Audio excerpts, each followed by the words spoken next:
तो हम लोग क्वेश्चन नंबर 4 बनाते हैं। क्वेश्चन नंबर 4 है कि एचसीएफ दिया हुआ है 306 और 657 का 9 है। इसका एचसीएफ दिया हुआ है तो हमको एलसीएफ ज्ञात करना है, ठीक है ना।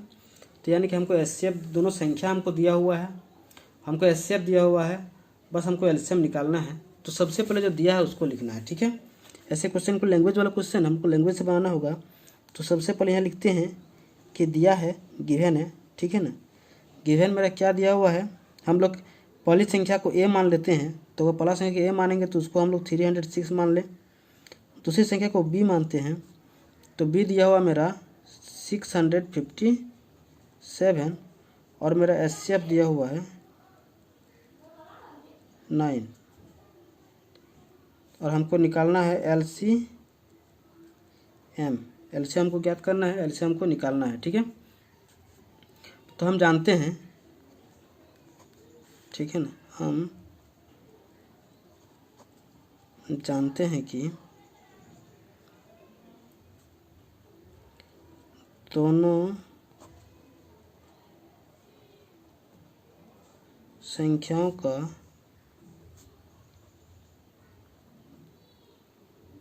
गुणनफल is equal to HCF into LCM, ठीक है। यानी दोनों संख्या का गुणनफल इज इक्वल क्या होता है, एचसीएफ इंटू एलसीएम होता है। तो पहले दोनों संख्या का गुणनफल यानी कि 306 इंटू 657 इज इक्वल टू हो जाएगा 9 इंटू एलसीएम, ठीक है ना। तो देयरफॉर हम लोग ये कह सकते हैं कि LCM is equal to 306 into 657 by 9, ठीक है। तो अब हम लोग क्या करेंगे, इसे काटेंगे जितना कट सकता है। तो हम लोग 3 से पहले काटेंगे, तो 3 3 जा 9 और यहाँ 3 1 जा 3 0 और 3 2 जा 6, ठीक है। तो ये फिर 3 से जाएगा, तो फिर 3 से जाएगा तो काटेंगे 3 3 जा 9 और यहाँ 3 4 जा 12, यानी कि मेरा एलसीएम आ जाएगा 34 इंटू 657, ठीक है। तो इनको मल्टीप्लाई करेंगे 657 इंटू 34, इसको हम यहाँ पर मल्टीप्लाई करके देखेंगे। तो जब हम इसका मल्टीप्लिकेशन करते, जब इसको मल्टीप्लाई करते तो मेरा आता है क्या, 22338 और यही मेरा आंसर है, ठीक है।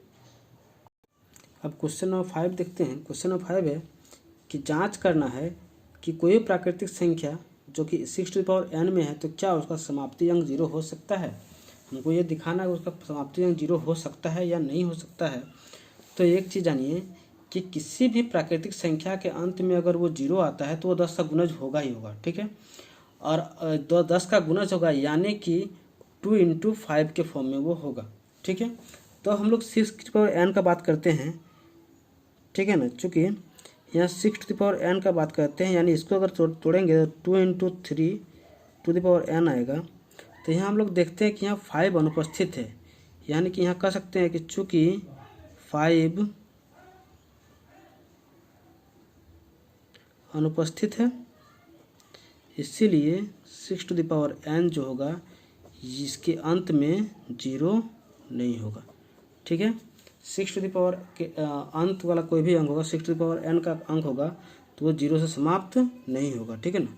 यानी अर्थात हम यह कह सकते हैं कि 6 टू द पावर n अंक वाला अंक 0 पर समाप्त नहीं होता है, ठीक है। क्वेश्चन नंबर 6 देखिए कि व्याख्या कीजिए कि 7 इंटू 11 इंटू 13 प्लस 13 और 7 into 6 into 5 into 4 into 3 into 2 into 1 plus 5 एक भाज्य संख्या क्यों है। हमको यह दिखाना है कि तो भाज्य संख्या है पर क्यों है। तो इसको बनाने से पहले आप एक चीज़ जान लीजिए कि भाज्य संख्या होता क्या है। भाज्य संख्या होता है, हम लोग बात कर रहे हैं भाज्य संख्या का,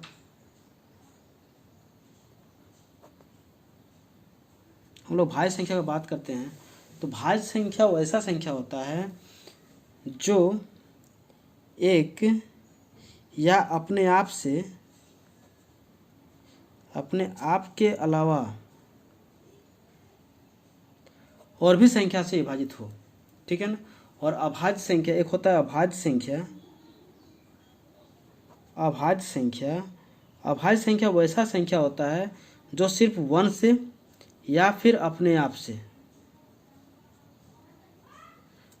विभाजित हो, तो वो अभाज्य संख्या होता है। जैसे कि हम लोग 3 का बात कर देते हैं, तो 3 या तो 1 से विभाजित होगा या 3 से विभाजित होगा, तो ये एक अभाज्य संख्या है। लेकिन अगर भाज्य संख्या की बात करेंगे तो भाज्य संख्या हम लोग 6 मान सकते हैं, यानी कि ये 1 से होगा, 2 से होगा, 3 से होगा और 6 से भी होगा। यानी कि ये 1 से ये 1 या फिर अपने आप के अलावा किसी और से जो विभाजित होता है वो भाज्य संख्या होता है, ठीक है। तो यहाँ पर जो मेरा क्वेश्चन है वो है 7 × 11 × 13 + 13, ये पहला है। तो और दूसरा है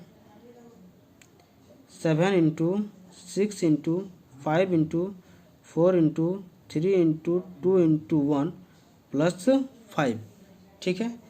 दोनों बताना है दोनों भाज्य संख्या हैं और क्यों हैं, ठीक है। तो पहला हम देखते हैं इसमें, तो इसमें देखिए हम 13 कॉमन ले सकते हैं, तो हम 13 को कॉमन ले लेते हैं। तो यहाँ मेरा बचता है 7 × 11 + 1, ठीक है।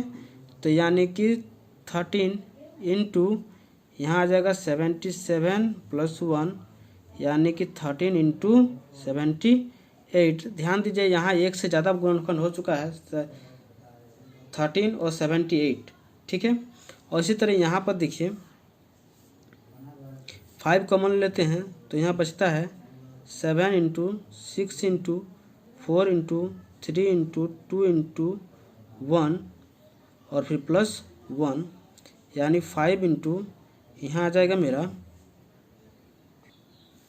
42 × 12 और × 2 + 1, यानी कि यहाँ 5 × यहाँ आ जाएगा 42 × 24 + 1 और यहाँ आ जाएगा 5 × 8, यह आ जाएगा, इनको मल्टीप्लाई करेंगे इतना है +1 आ जाएगा, ठीक है। तो इतना +1 आ गया। तो अब आ गया 5 × 1029। तो यहाँ भी देखिए मेरा 2 ज़्यादा विभाजित है, इसीलिए ये भी क्या है, ये भी एक भाज्य संख्या है और ये भी एक भाज्य संख्या है। बस यही प्रूफ करना था हमको कि ये भाज्य संख्याएं हैं कि नहीं है और हैं तो क्यों हैं, ठीक है।